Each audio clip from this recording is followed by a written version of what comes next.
Hello friends, welcome to my Healing Recipes Tamil channel. இன்னைக்கு நம்ம Healing Recipes channelல என்ன பார்க்க போறோம்னா, நம்ம குடல் ஆரோக்கியமா இருக்கிறதுக்கு என்ன ரெசிபி சாப்பிடலாம் அப்படின்னு தான் இன்னைக்கு பார்க்க போறோம். நம்ம வெளிப்புற தோற்றத்துல இருக்கிறது எல்லாமே நம்ம ஈஸியா சரி பண்ணிட முடியும். நம்ம கண் பார்வைக்கு தெரியும். பட் ஆனா நம்ம உடம்புக்குள்ள இருக்கிற ஒவ்வொரு பார்ட்ஸுமே ஆரோக்கியமா இருக்கிறதுக்கு நம்ம உணவு தான் முக்கியமான ஒரு தேவையா இருக்கிறது. அதுல இன்னைக்கு நம்ம பார்க்க போற வீடியோ பாத்தீங்கன்னா தக்காளி சாதம் தான் பார்க்க போறோம். என்ன தக்காளி சாதத்தை வச்சு குடல் புண்ணெல்லாம் சரி பண்ண முடியுமா அப்படின்னு கேக்குறீங்களா? வாங்க இந்த வீடியோக்குள்ள போய் பார்க்கலாம். ஃபர்ஸ்ட் இதை செய்யறதுக்கு ஒரு பேன் எடுத்துக்கோங்க. இதுல 1 டேபிள் ஸ்பூன் அளவுக்கு தேங்காய் எண்ணெய் ஆட் பண்ணிக்கோங்க. சேர்த்துட்டு இது நல்லா எண்ணெய் காஞ்ச பிறகு பட்டை, கிராம்பு, ஏலக்காய் ஆட் பண்ணிக்கோங்க.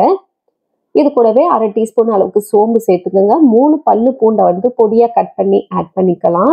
ஒரு கைப்பிடி அளவுக்கு கொஞ்சமா முந்திரியை ஆட் பண்ணிக்கிட்டு நல்லா வதக்கி விட்டுருங்க.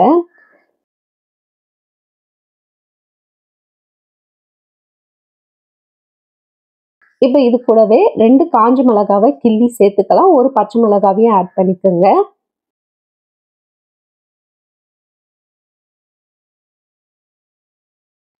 ஒரு பிஞ்சு அளவுக்கு பெருங்காயம் ஆட் பண்ணிக்கோங்க. இல்லை ஒரு 1/2 டீஸ்பூன் கூட பெருங்காயம் சேர்த்துக்கிட்டு கொஞ்சமா கருவேப்பிலையும் சேர்த்துக்கிட்டு இதை நல்லா வதக்கி விட்டுருங்க.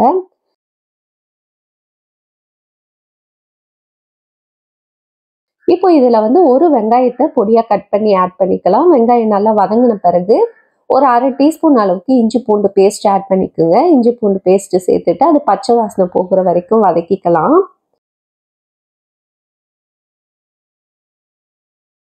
இப்போ இதில் ஒரு 1/4 டீஸ்பூன் அளவுக்கு மஞ்சள் தூளும் 1 டீஸ்பூன் அளவுக்கு காஷ்மீரி மிளகாய் தூளும் சேர்த்துருக்கேன். இதையும் சேர்த்து நல்லா வதக்கி விட்டுடலாம்.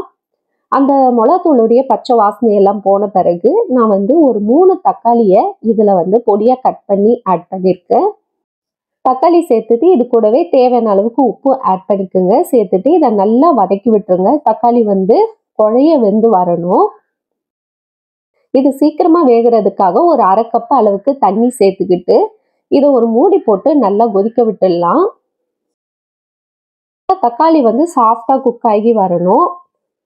இந்த தக்காளி பார்த்தீங்கன்னா உடம்புல இருக்க ஹீட் எல்லாம் குறைக்கிறதுக்கு கூட ரொம்ப யூஸ்ஃபுல்லா இருக்கு. அது மட்டும் இல்லாம நோய் எதிர்ப்பு சக்தியை அதிகப்படுத்துறதுக்கு தக்காளி நம்மளுக்கு ரொம்ப யூஸ்ஃபுல்லா இருக்கு. குடல் ஆரோக்கியமா இருக்கிறதுக்கும் குடல்ல இருக்க புண்கள் ஆறுறதுக்கும் இந்த தக்காளி ரொம்ப நம்மளுக்கு ஹெல்ப்ஃபுல்லா இருக்கு.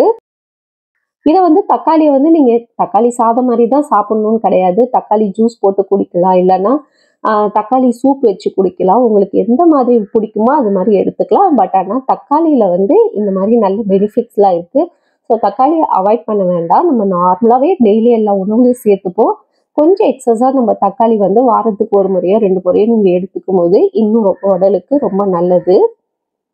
இப்போ தக்காளி நல்லா சாஃப்டா குக் ஆகி வந்த பிறகு விருப்பம் இருந்தால் ஒரு 1/2 டீஸ்பூன் நெய் சேர்த்துக்குங்க. நல்லா வாசனையாக இருக்கும். அதுக்காக ஒரு 1/2 டீஸ்பூன் மட்டும் நெய் சேர்த்துட்டு நல்லா மிக்ஸ் பண்ணி விட்டுடலாம்.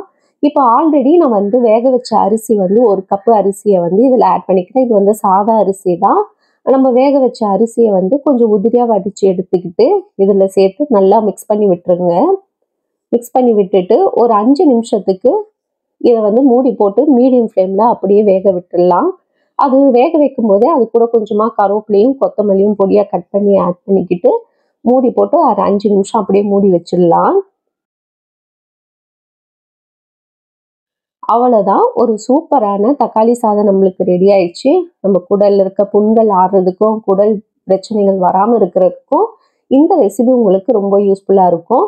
இந்த ரெசிபி உங்களுக்கு பிடிச்சிருந்ததுன்னா மறக்காம லைக் பண்ணுங்க, ஷேர் பண்ணுங்க, சப்ஸ்கிரைப் பண்ணுங்க ஃப்ரெண்ட்ஸ். லஞ்ச் பாக்ஸுக்கு ஒரு சூப்பரான ரெசிபி நம்மளுக்கு ரெடி ஆயிடுச்சு. இந்த வீடியோ உங்களுக்கு பிடிச்சிருந்தா லைக் பண்ணுங்க. இன்னொரு வீடியோவில் உங்களை சந்திக்கிறேன். பாய் பாய் ஃப்ரெண்ட்ஸ்.